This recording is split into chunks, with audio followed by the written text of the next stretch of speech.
Welcome to Duskhaven Sleep Stories, a quiet place where the day gently fades, and soft stories carry you into rest.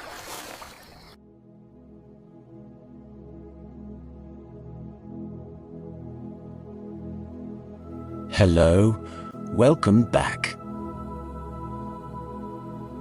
Or welcome if this is your first night here. Either way, you found the right place at exactly the right time.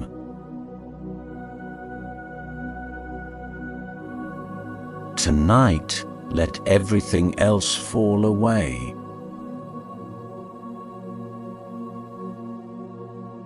There is nothing you need to hold on to right now. No decisions to make. No problems to solve. Nothing to remember. All of that can wait until morning. For now, there is only this, a quiet story, a quiet place, and all the time in the world to let yourself rest.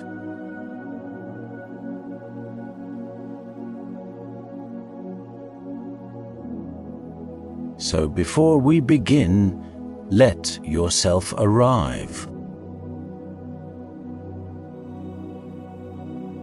Feel where your body is right now. The surface beneath you. The weight of your limbs.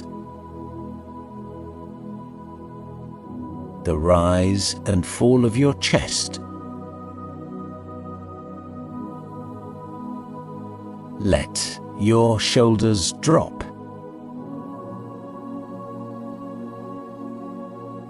Let your jaw go soft.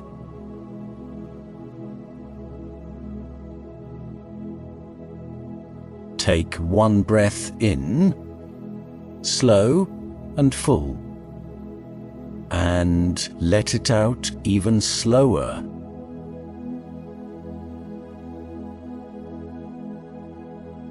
There you are.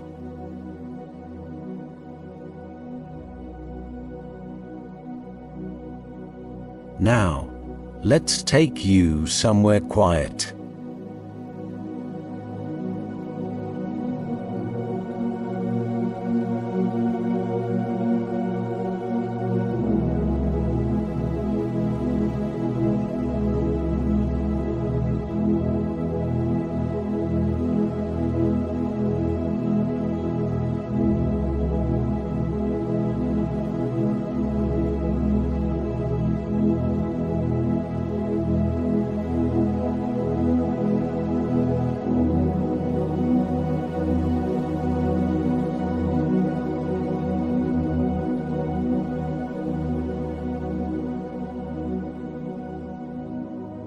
You have been walking for a while now.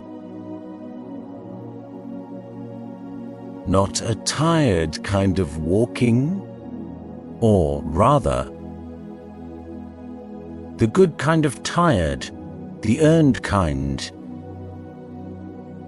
the kind that lives in your thighs, and your calves, and the soles of your feet, and feels like proof of something. The moorland path beneath your boots is soft in some places where the peat holds moisture, and firm in others where the stone comes through. Pale grey and ancient, worn smooth by centuries of feet and water and weather. The sky above you is enormous. That's the first thing you notice about this place, how much sky there is. In the lowlands, the sky is a thing you see between buildings, between trees, between all the structures that people put up to remind themselves they are in charge of things. But up here, on the open moorland of the Highlands, the sky is simply everything.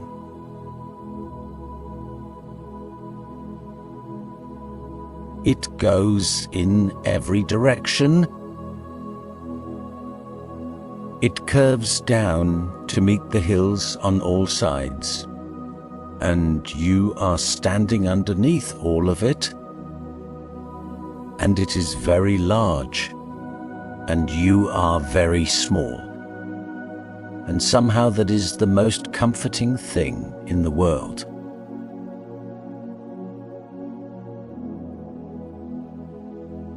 The sun finished its work hours ago. The last light went from gold to pink to a deep, bruised violet, and now the sky above you is doing what summer Highland skies do. That long, slow darkening that is not quite night, and not quite day, where the horizon holds a pale memory of light even as the stars begin to appear overhead.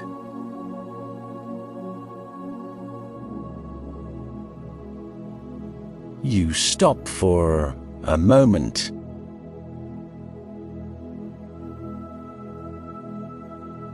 You turn slowly, taking it all in.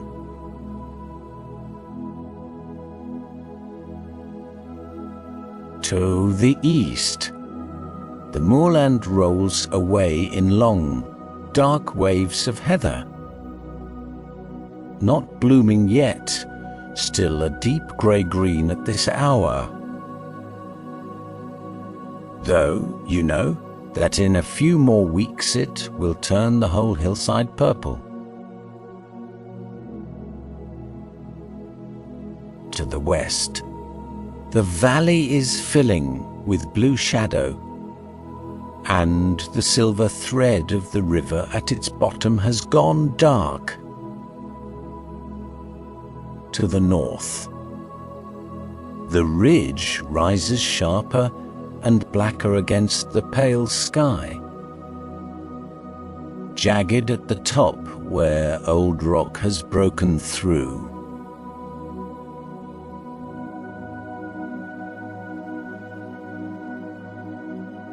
And there, just below the ridge, sheltered on three sides by a low fold in the land, is a small shape. Stone walls, a low roof, a single dark window. The shepherd's hut.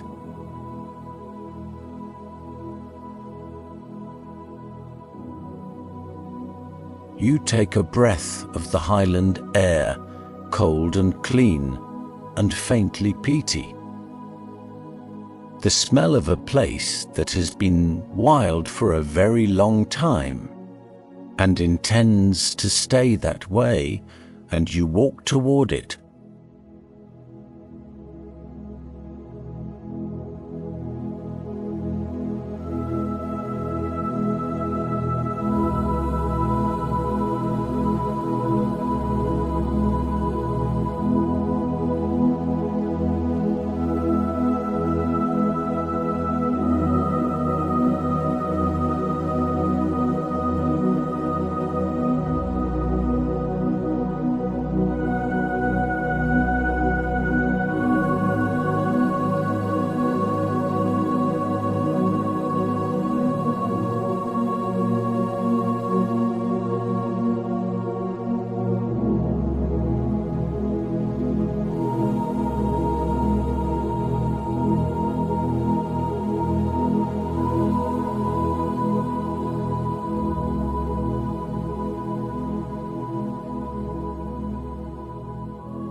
The path to the hut is faint, just a line of slightly flattened grass. The kind that only forms when the same feet have walked the same way many times over many years. You follow it down into the hollow, and as you descend, the wind drops away behind you.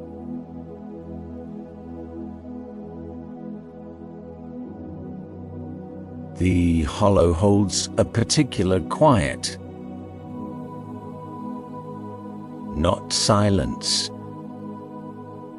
The wind is still there, above you, moving over the ridge, making its low continuous sound like breath through slightly parted lips. But down here, you are sheltered from it. The air is still, and that stillness after the long walk across the open moor feels like stepping into a room.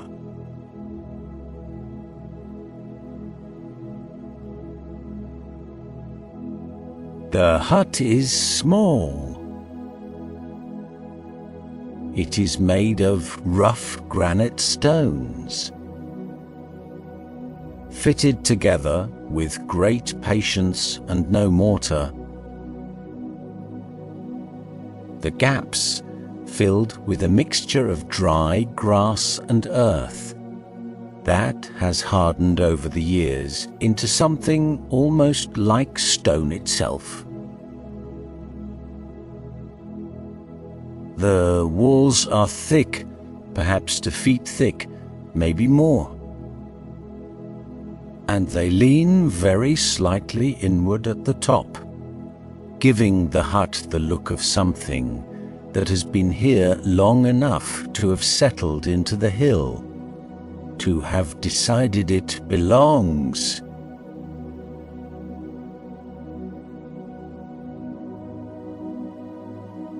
The roof is made of old wooden planks topped with turf, living turf with actual grass growing on it. And somewhere up there in the dark, a few small wildflowers that you can't quite see, but whose pale shapes you can just make out against the sky.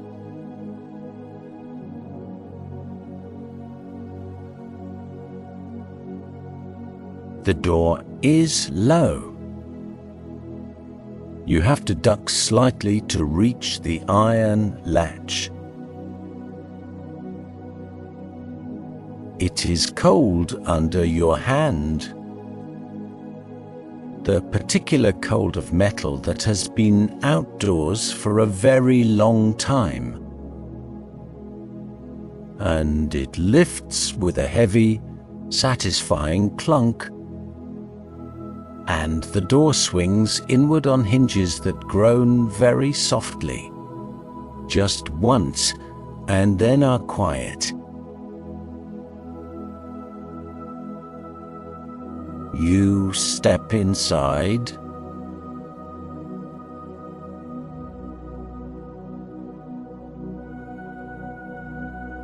The interior of the hut is one small room.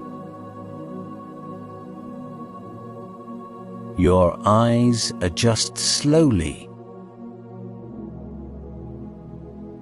There is a little light still coming through the single small window, that pale remnant of the summer evening sky. And as your eyes adjust, the room takes shape around you.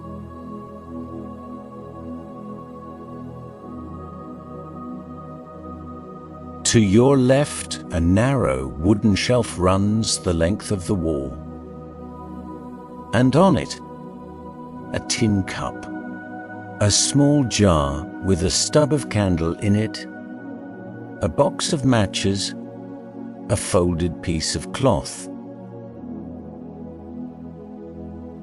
To your right, low against the wall, a bed of sorts, a wooden frame with a mattress that is old and slightly uneven, but covered with blankets that are thick and dry, and smell of lanolin and wood smoke, and something herby and clean.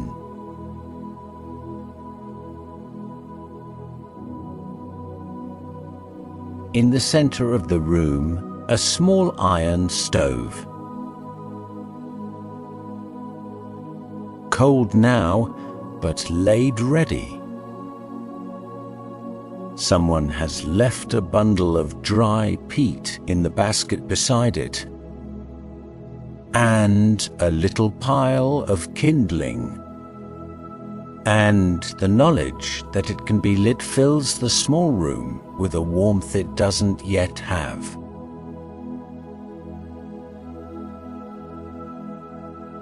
You take the matches from the shelf.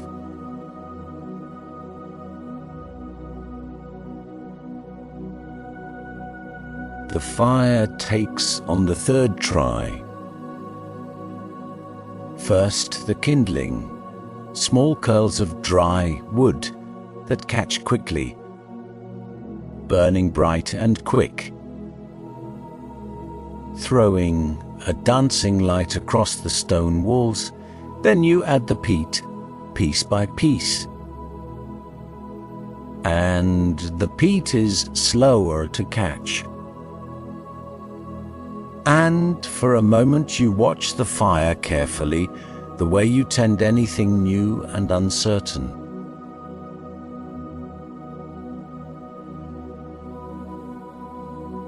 Then it takes. The smell of burning peat fills the hut, dense and smoky and ancient, unlike anything else in the world. A smell that goes back thousands of years to the first time someone on a cold hillside discovered that the dark earth beneath them would burn.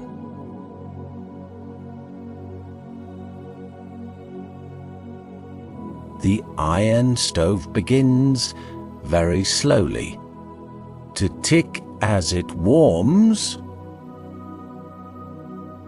You sit back on the low bed and feel the heat begin to come.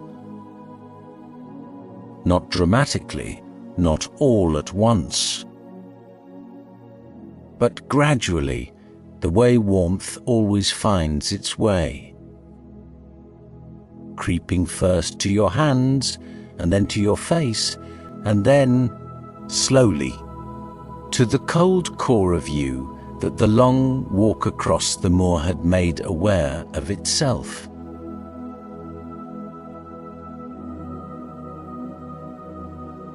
You pull the nearest blanket around your shoulders. It is heavy, scratchy at first, then not at all.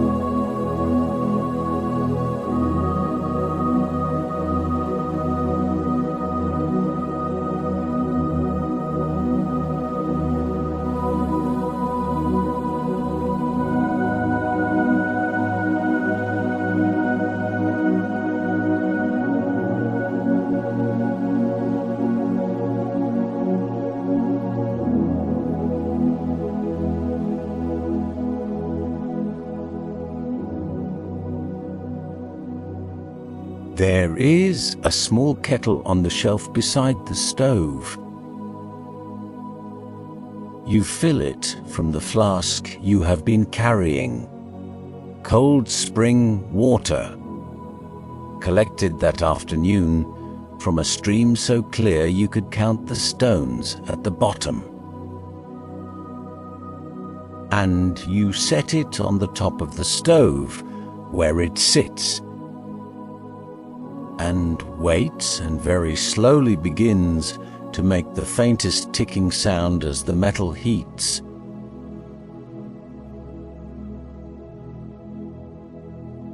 You wait with it.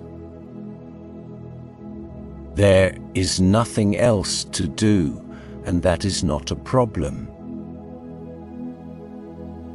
Waiting beside a warming stove in a stone hut on a Highland hillside is not nothing.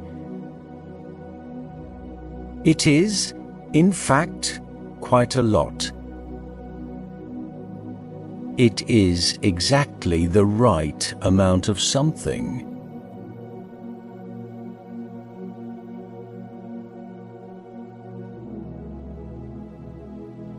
The fire pops softly, the kettle ticks, the wind moves over the ridge outside. Muffled now by the thick walls, a low and steady sound, like a held note on a very large instrument.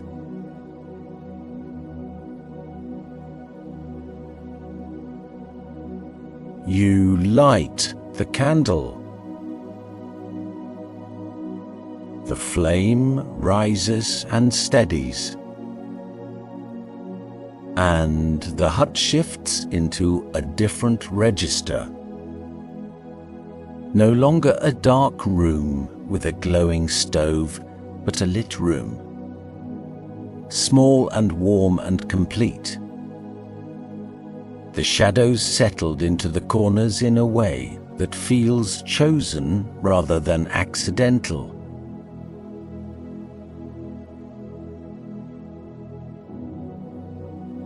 The stone walls in the candlelight are extraordinary.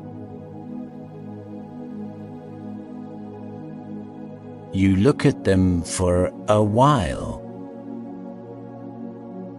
The way the granite catches the light, one surface bright, the next dark, depending on its angle, so that the whole wall becomes a kind of map of itself, a geography of shadow and warmth.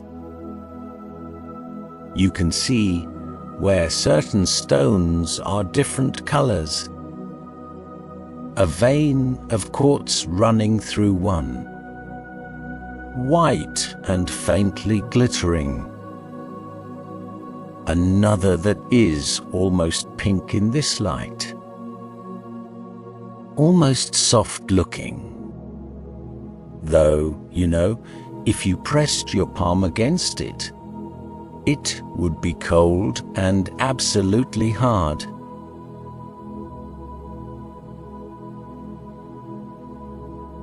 You press your palm against it anyway.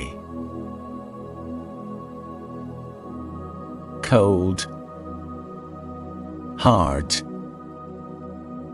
real.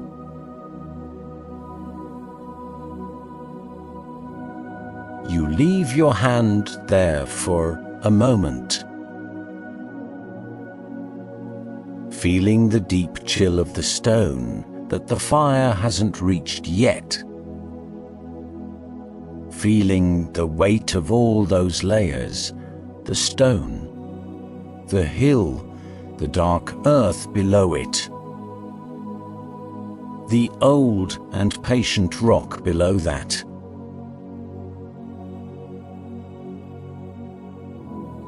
Everything here has been here so much longer than you.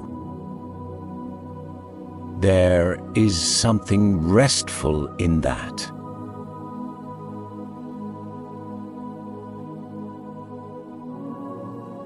The kettle begins to whisper. Not a full boy, just the first suggestion of one. A trembling sound that means the water has given up being cold and is becoming something else.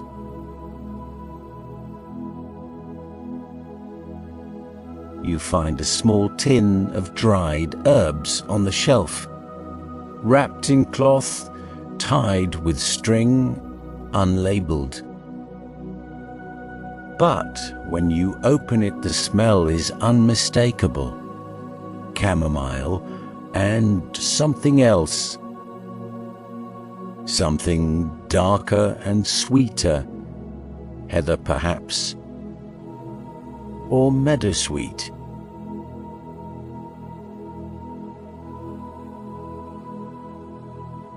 You put a pinch in the tin cup.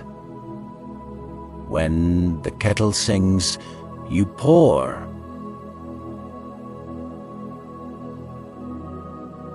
The steam rises in a soft column in the candlelight. And you wrap both hands around the cup and hold it. Not drinking yet, just holding. Feeling the warmth travel from the metal into your palms, and from your palms through the rest of you.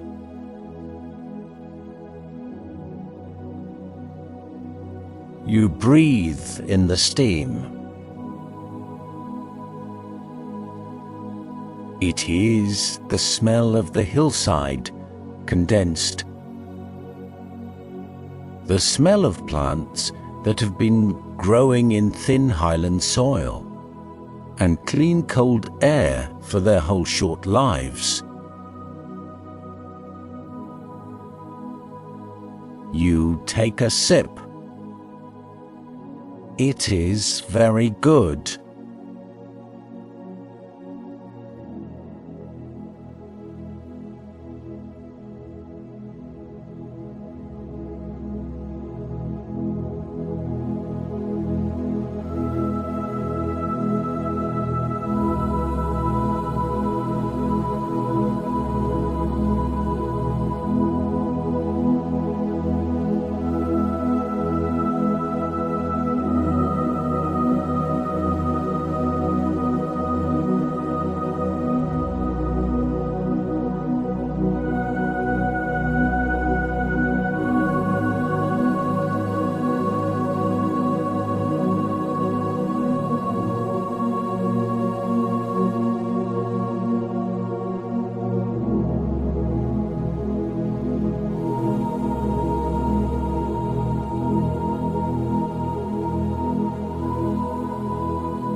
At some point, without quite deciding to, you get up and open the door. Not because you are warm enough to be outside. You're not quite, not yet. But because you want to see the sky.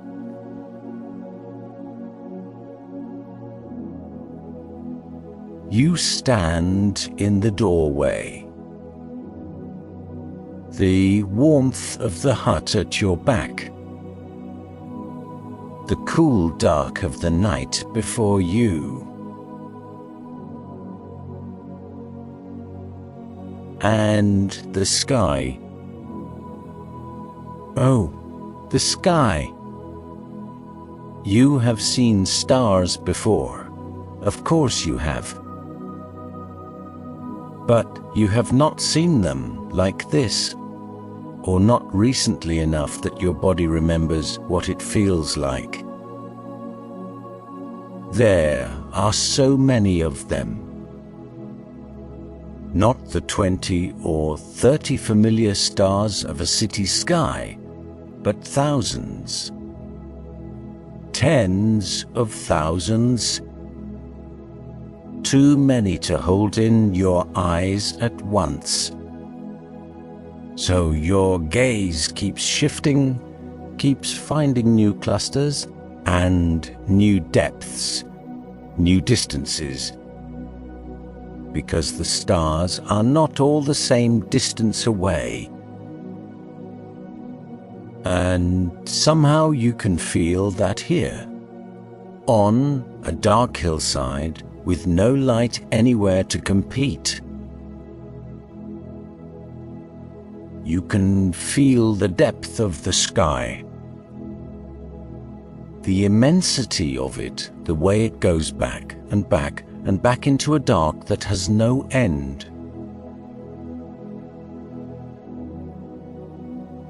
The Milky Way is visible, not as a concept, not as something you know is there, but as a thing you can see clearly. A river of pale light arching from one horizon to the other,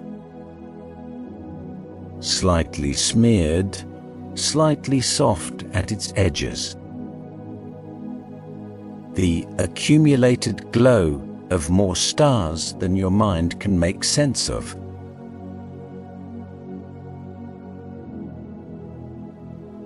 You stand in the doorway and look at it for a long time. The moor is very dark below you and very still. The wind has quieted.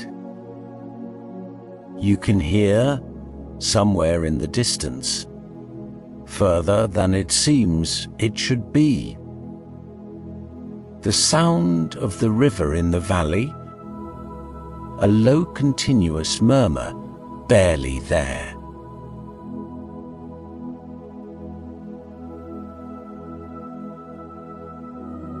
One star moves,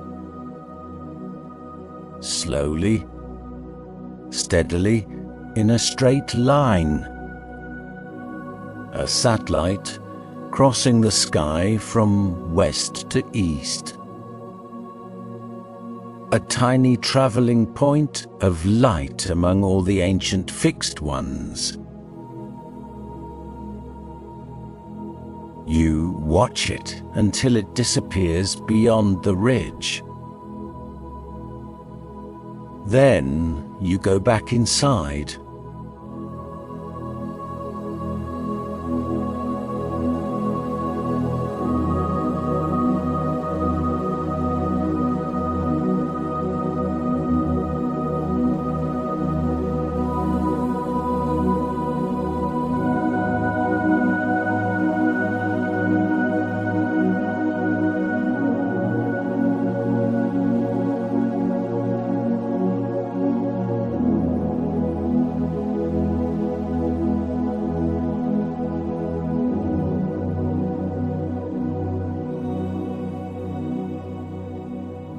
You close the door behind you. The hut is warm now, genuinely warm. The kind of warmth that has built slowly and settled into the walls, into the air, into the blankets on the narrow bed.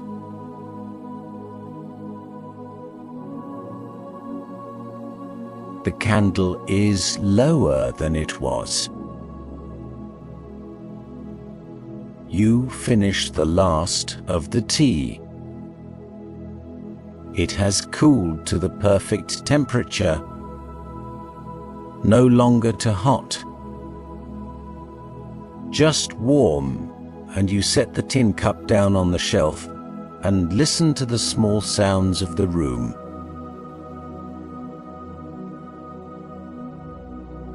The fire settling, a soft tick from the cooling metal of the kettle. Your own breathing. You sit on the edge of the bed and pull off your boots one at a time and set them by the door. The floor is cold and uneven under your socked feet. Old stone worn down in the center from years of the same motion. Someone getting up and someone lying down and someone getting up again, endlessly, across more years than you know.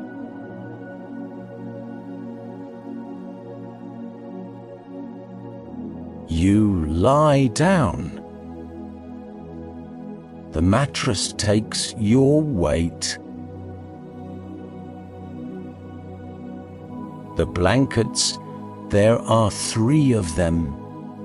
You discover layered and heavy. Settle over you one by one, and the weight of them is extraordinary, not suffocating, not pressing, just present. Substantial, real in the way that only truly heavy things are real. The kind of weight that says, you are here, you are down, you can stop now. You turn your head to face the small window. The glass is old and slightly wavy, the kind that distorts things just a little, that gives the sky beyond it a soft, uncertain quality. Through it, you can see a portion of the sky, and in that portion, 3 stars. Just 3. But they are very bright and very steady, and they do not move.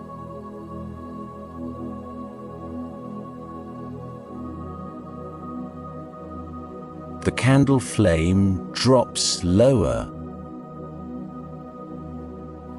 It gathers itself into a very small point, barely more than a glow now, trembling slightly with the movement of air that exists in every room, even the most still ones. You watch it. The fire in the stove has settled into its slow burn. No more crackling, no more snapping, just a deep, low warmth that radiates through the iron and into the air of the small room, steady and reliable, not asking anything.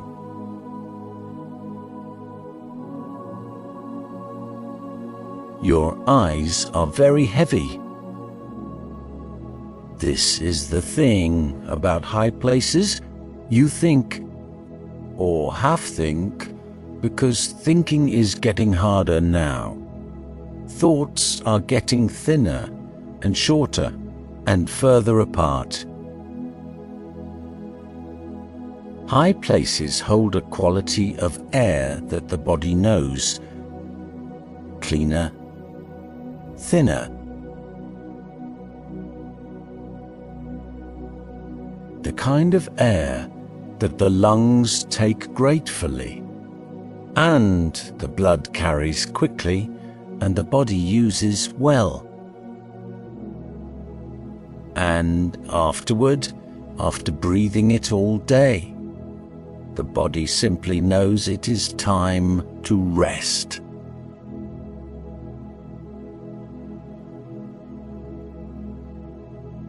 Your breathing slows.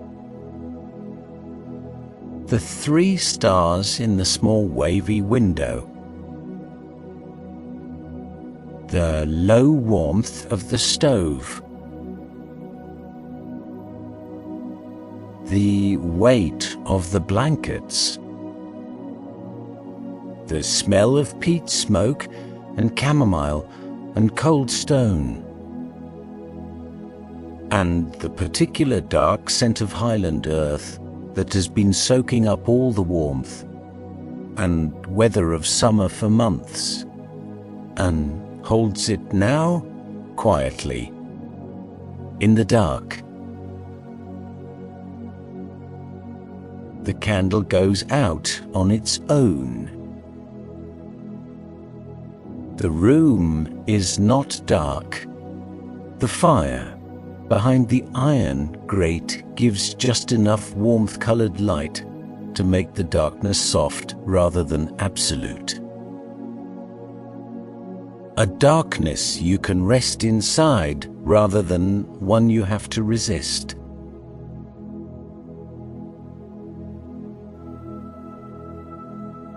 The 3 stars are still there,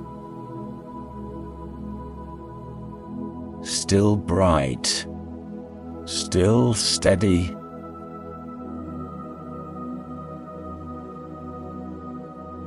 Watching over the hill, the hut, the moor, the valley, the river, all of it, the same as they were last night. The same as they will be tomorrow. Patient in the way that only very old things are patient. In the way that makes everything beneath them feel briefly, beautifully small.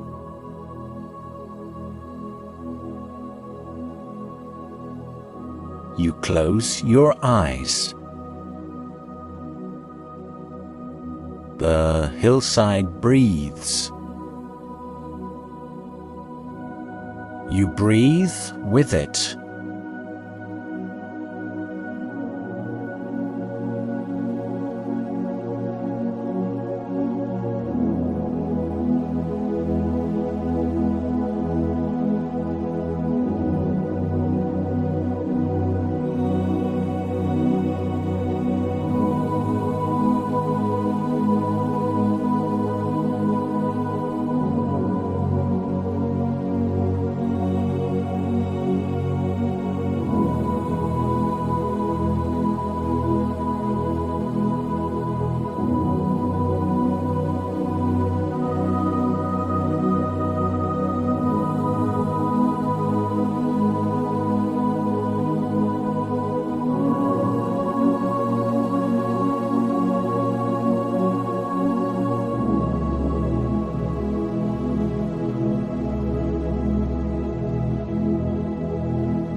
You're still there if you want to be.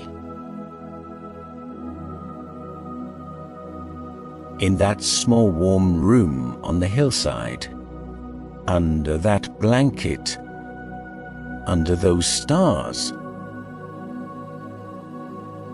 There's nowhere you need to go. Nothing you need to do. The door is closed. The fire is low. The night is long and quiet, and entirely yours.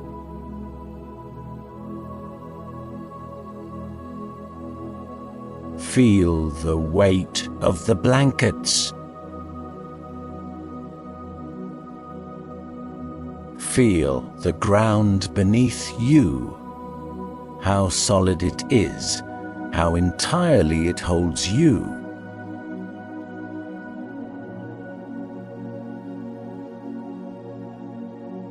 Let your thoughts do whatever they want to do. Don't chase them. Don't stop them.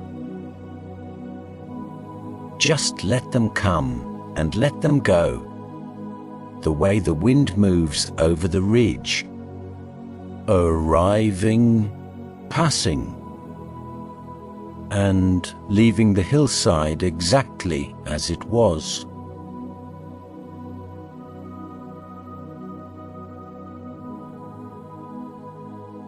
You are very safe.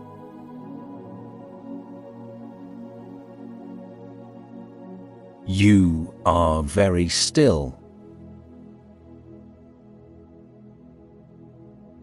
The stars are doing what stars do.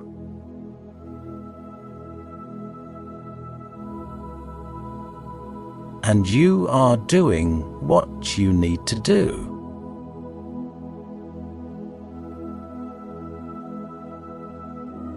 Sleep well tonight. I'll see you next time.